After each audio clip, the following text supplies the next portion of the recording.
Bismillahirrahmanirrahim. Assalamualaikum warahmatullahi wabarakatuh. Alhamdulillah wassalatu wassalamu ala Rasulillah amma ba'du.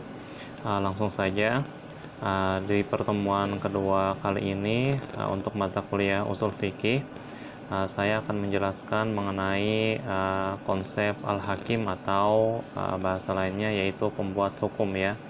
Langsung saja, nggak usah panjang basa-basi ya. PowerPoint ini sendiri saya ambil dari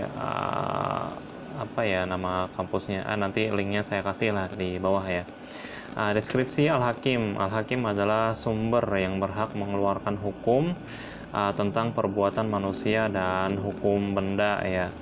Nah, dalam konsep hukum Islam tidak ada perbedaan pendapat di kalangan para ulama usul fikih bahwa Al-Hakim itu hanyalah Allah Subhanahu wa taala. Jadi manusia atau bahasa lainnya yang boleh membuat hukum di dunia ini hanyalah Allah Subhanahu wa taala, sedangkan manusia sendiri itu tidak diperbolehkan untuk membuat hukum sendiri. Nah, itu maksudnya Al-Hakim itu. Dan inilah perbedaan mendasar antara Islam dengan konsep demokrasi maupun konsep hukum lainnya. Di mana demokrasi mengatakan bahwa manusialah si pembuat hukum itu, atau bahasa lainnya disebut kedaulatan berada di tangan rakyat. Prinsip ini menurut beliau ya dalam PowerPoint ini bertentangan dengan akidah Islam, khususnya surah Al-An'am ayat 57 yang berbunyi, Inil hukmu illa lillah yaqusul haqqa wa huwa khairul fasilin. Menetapkan hukum itu hanyalah hak Allah. Dialah zat yang memutuskan kebenaran dan dia juga sebaik-baik pemberi keputusan. Ini perbedaan antara konsep Islam yang beliau pahami dengan konsep demokrasi yang ada di Indonesia saat ini. Ya, mungkin beliau ke situ menyinggungnya ya. Bagaimana yang sebenarnya atau apakah Anda setuju atau tidak itu bisa kita diskusikan lain kali ya berikutnya. Bagaimana apa dalilnya beliau mengatakan seperti itu, bahwa para ulama menetapkan al-hakim hanya Allah berdasarkan dua jenis dalil. Yang pertama adalah dalil akli, yaitu dalil yang berdasarkan akal sehat gitu ya, dan yang kedua yaitu dalil nakli yang bersumber dari Al-Quran maupun hadis, yaitu perbedaannya. Dalil akli itu dalil yang berasal dari akal, akli ya akal, sedangkan nakli adalah dalil yang berasal dari Al-Quran dan Sunnah, dari Nas ya. Dalil akli itu apa saja? Ya, diantaranya bahwa manusia itu punya akal yang terbatas. Ya betul ya, karena akal manusia itu hanya menjangkau apa yang bisa kita indra, apa yang bisa kita lihat, apa yang bisa kita sentuh, bisa kita dengar ya. Manusia tidak bisa menjangkau hati orang lain. Nah, itu lebih mudahnya gitu ya. Apa yang ada di balik perasaan seseorang itu tidak bisa dijangkau manusia. Ya, makanya kenapa laki-laki selalu salah ya. Karena laki-laki itu susah mengerti perempuan ya. Ya mungkin itu maksud dari hal ini ya kalau kita contohkan secara sederhana. Dan kalau kita definisikan, akal itu adalah proses pemindahan indera terhadap fakta ke dalam otak melalui panca indera yang kemudian ditafsirkan dengan pengetahuan sebelumnya. Jadi akal itu sangat terbatas. Akal hanya terbatas kepada apa yang bisa dia lihat, apa yang bisa dia rasakan dan dia pegang gitu ya. Hanya sampai situ aja. Kemudian apa argumentasi lainnya? Maka akal manusia tidak mungkin dong menjangkau hakikat apa yang Allah sukai. Ini bahasanya dipuji gitu ya.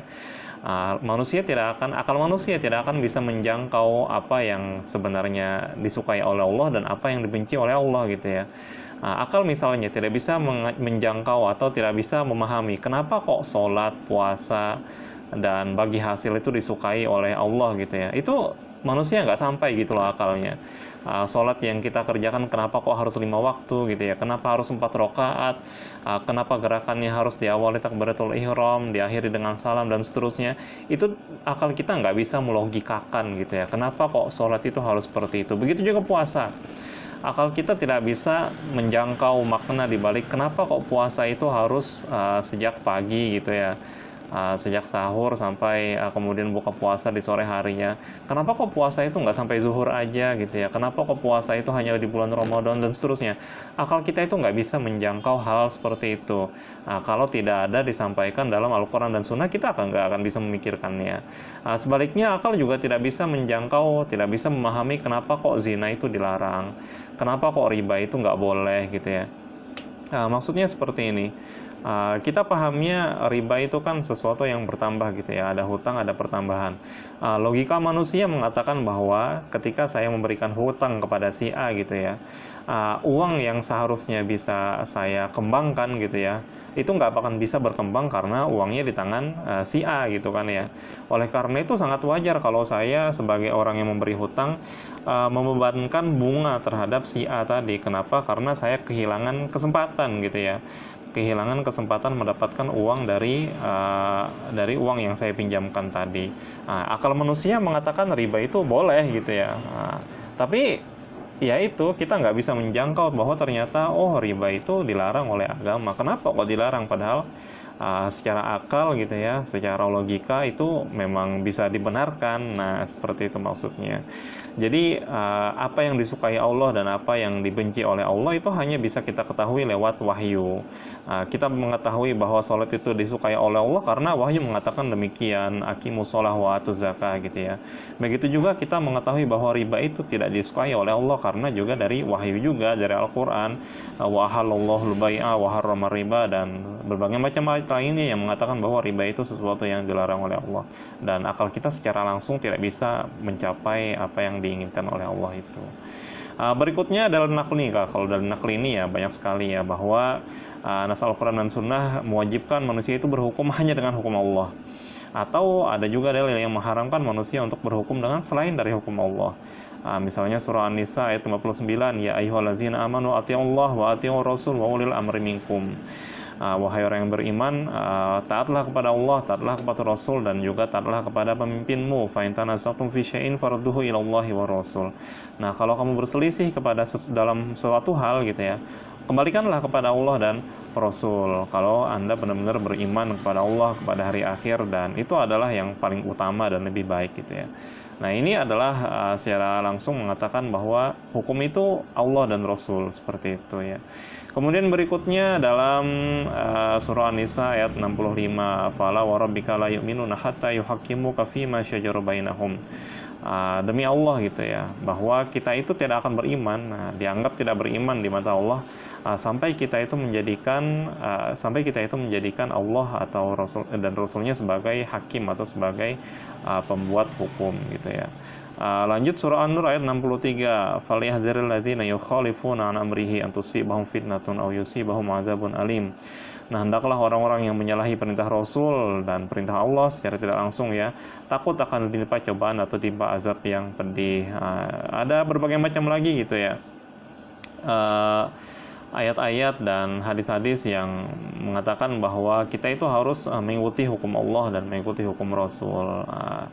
Dalam hadis qudsi, jika kamu tidak rida dengan ketetapanku, atau kita bahasa lainkan dengan hukumku gitu ya, tidak mensyukuri nikmatku dan tidak sabar atas cobaan yang aku beri, maka hendaklah kamu keluar dari kolong langit dan bumiku, carilah Tuhan selain aku.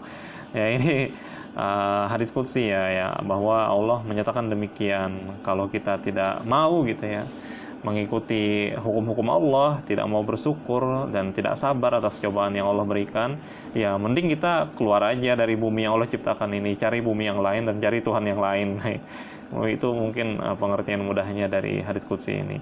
Dan masih banyak lagi yang ada di sini ya. Surah Al-Maidah ayat 49, wa anihkum bainahum bima anzalallah wa la tattabi' ahwa'ahum. Hendaklah kamu memutus perkara itu berdasarkan apa yang diturunkan oleh Allah, dan janganlah mengikuti hawa nafsu ya. Kemudian sabda Rasul, barang siapa melakukan perbuatan yang tidak ada perintah kami di atasnya gitu ya, maka perbuatan itu tertolak. Oke. Dari uraian-uraian di atas tadi sudah jelas ya bahwa yang memiliki wewenang untuk mengeluarkan hukum atas perbuatan manusia maupun atas benda-benda itu adalah Allah Subhanahu wa taala, dan inilah yang disebut dengan hukum syara atau hukum syariat ya. Hukum syariat sendiri kalau kita definisikan tersendiri gitu ya, adalah suruhan Allah kepada sebagai pembuat hukum tentang apa saja yang diantaranya adalah hukum perbuatan atas perbuatan manusia dan juga benda-benda yang digunakan manusia dalam memenuhi kebutuhannya. Hukum benda itu maksudnya yang halal haram itu ya. Babi itu haram, madu itu halal. Nah, itu maksudnya hukum benda. Sedangkan hukum perbuatan itu ya, zina itu haram, sholat itu wajib. Nah, itu maksudnya ya, bedanya antara hukum perbuatan dengan hukum benda. Mungkin itu ya. Nah, ini sumber yang tadi saya katakan. Jadi PowerPoint ini bukan bikinan saya juga, tapi saya ambil dari Kiai Haji Muhammad Siddiq Al-Jawi MSI. Mungkin beliau juga kebetulan mengajar usul fikih juga, dan ini yang beliau sampaikan mengenai hakim. Mungkin bisa kita diskusikan lagi mengenai pendapat beliau tentang demokrasi itu ya. Apakah demokrasi itu sesuatu yang haram gitu ya?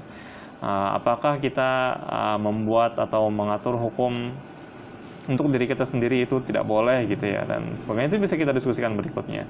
Mungkin sekian dulu, bisa kita diskusikan lagi berlanjut lah ya. Salah hilaf mohon maaf. Bila taufiq wal hidayah. Wassalamualaikum warahmatullahi wabarakatuh.